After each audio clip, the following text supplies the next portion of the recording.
Hello again YouTube, Mad Dog here, welcome back to my channel. So in this little video I'm just doing basically a follow on from a previous video, and that is another look around this, which is the Neilsen kindling axe or wood chopper, whatever you want to call it. I've done a few mods, I'll show you what I've been doing, see what you think, stay tuned.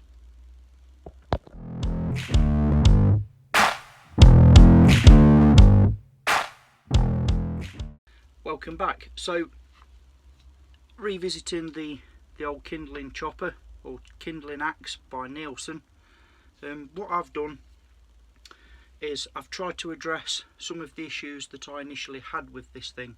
It's still work in progress, but it's now, in my opinion, a usable tool that fits my needs, my requirements. So, you know, I know it's not everybody's cup of tea, and it's certainly not my choice item, go-to item, but you know, I've spent my money on it, so I'm going to make it serviceable and usable as a everyday tool for me. So what I've done is, you'll probably remember, the handles or scales were fitted poorly.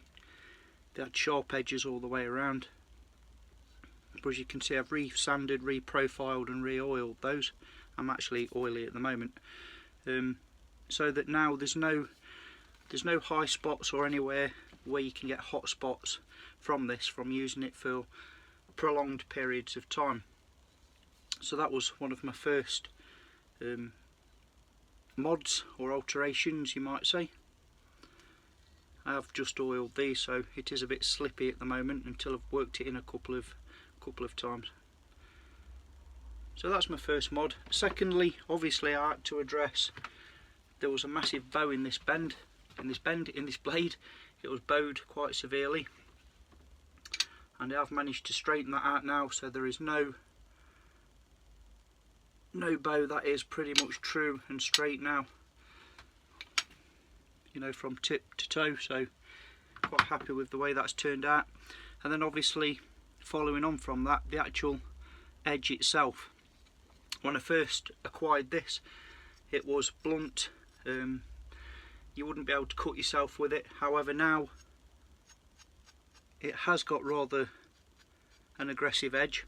Now the grind that I've chosen, the profile of the grind that I've chose to do this, it's not never going to be shaving sharp, razor sharp, and I don't want it to be. It's an axe chopper, so I've gone for a convex, domed, if you like, sort of Scandi grind.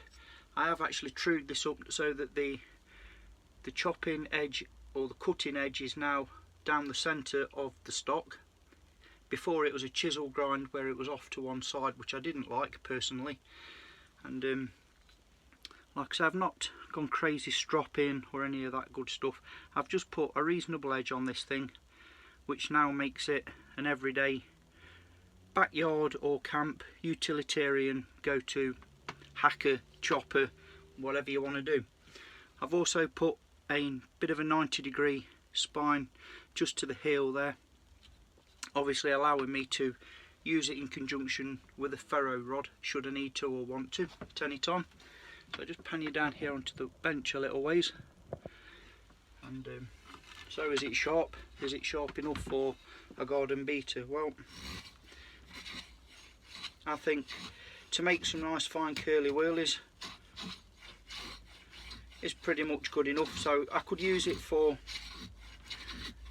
carving out some primitive traps if I need to. I'm not going to say intricate carving, because clearly it doesn't lend itself to that just by the ergonomics and the shape and weight of this thing.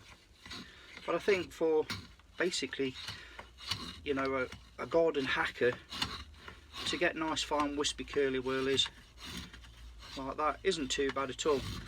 It wouldn't even entertain doing this when I first brought this thing. So yeah, it's I think that's sharp enough for this type of tool. We'll take it outside and show it some chopping in a moment. What have I got here? Well, let's have a look. So yep, it will throw sparks. It's still not ideal, to be honest. I need to revisit that 90-degree edge Yeah, it's getting there. I need to put more of a bias towards, because I'm right-handed, towards the left-hand side of the blade. Yeah, but you know, it's a push. Something's better than nothing. Like I say, it is work ongoing. I still need to make a sheath, some sort of cover or holster for this thing. But it's an improvement. So we'll go outside now, give it a bit of a chop and see if it performs any better than before. Stay with me.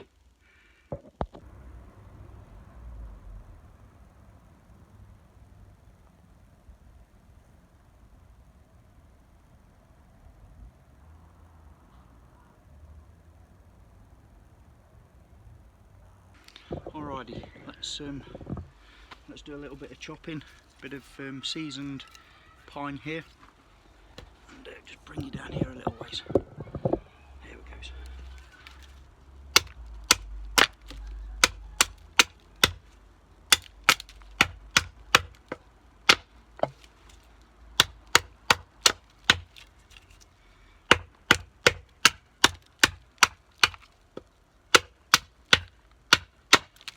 Yeah, that's much better. I can feel where the cutting edge is now as well, without having to re-hone what I'm used to, if that makes sense. I can just go straight in and know where this bad boy's going to land. Yeah, I'm happy with that.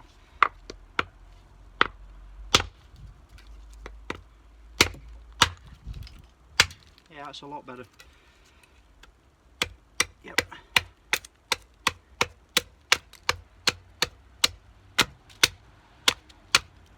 So, that seems to be performing adequately, let's say. So just in closing, even with my few little mods, I've not spent hours and hours on it, as you can see. It's rough and ready, but it's cheap and cheerful, so I'm never going to spend hours and hours. You know, you can't polish the proverbial, as they say. So I still wouldn't recommend it for the price, but I'm just making it halfway usable for something that I could use here in the backyard, or up when I'm clearing scrub up in the woods, to preserve the edge and the blade on my best bushcraft tools for general hacking purposes, if that makes sense. So it's going to be the sacrificial lamb, but I've paid for it, so I'm going to use it. So hope you find some of this useful, if not entertaining. Quick revisit of the Neilsen kindling chopper axe, as they call it. Personally, still wouldn't recommend it, but if you've got it, use it. You know, don't be frightened of altering things to make them suit you. You know, everything is personal. What I can use, somebody else may not be able to or don't like, and vice versa. You know, we're all different, so roll with that, and if it works for you, then it's good. Anyways, have a great week. Speak to you all soon, which won't be long. Until next time, take care out there. Mad Dog signing off. Yeah!